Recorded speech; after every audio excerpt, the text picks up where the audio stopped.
শ্রীকুটি হুজুর সৈয়দ আহমদ শাহ শ্রীকুটি রহমতুল্লাহ আলাইহি কেন এই অঞ্চলে জামিয়া প্রতিষ্ঠা করছেন বলে মনে হয়? আচ্ছা, ধন্যবাদ আপনাকে সুন্দর প্রশ্নের জন্য। এই অঞ্চলের নাম হচ্ছে 16 শহর।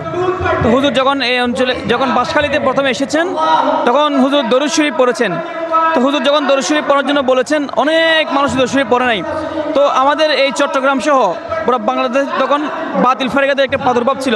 তো হুজুর সেই শ্রীকুটি শরীফ থেকে এসে যখন দেখছেন যে আমাদের এই অঞ্চলে বাতিল ফারিকাদের প্রাদুর্ভাব ছড়িয়ে গিয়েছে আমাদের বাংলার রন্ধ্রে রন্ধ্রে, হুজুর আমাদের ঈমান রক্ষা করার জন্য এই জায়গাকে উপযুক্ত মনে করেছেন। এবং এই জায়গাটা আল্লাহর প্রিয় রাসূল সাল্লাল্লাহু আলাইহি সাল্লাম হুজুরকে আপনাকে স্বপ্ন দেখিয়েছেন যে এমন একটা জায়গা হবে, গাঁও বিনাহু শহর বিনাহু, যেটা গ্রামও হবে না শহরও হবে না। তো এই জায়গাটা এমন একটা জায়গা যেটা হুজুর পাক সাল্লাল্লাহু আলাইহি ওয়াসাল্লাম স্বপ্ন দেখিয়েছেন, এবং এটা শহরেও পড়ে নাই, গ্রামেও পড়ে নাই। তাই বিভিন্ন প্রেক্ষাপটের ভিত্তিতে বাতিল ফারিকাদেরকে আমাদেরকে বাঁচানোর জন্য এবং হুজুর পাক সাল্লাল্লাহু আলাইহি ওয়াসাল্লামের দেখানো স্বপ্ন বাস্তবায়ন করার জন্য এই অঞ্চলে সৈয়দ আহমদ শাহ শ্রীকুটি রাদিয়াল্লাহু আনহু জামিয়া প্রতিষ্ঠা করেছেন। ধন্যবাদ আপনাকে।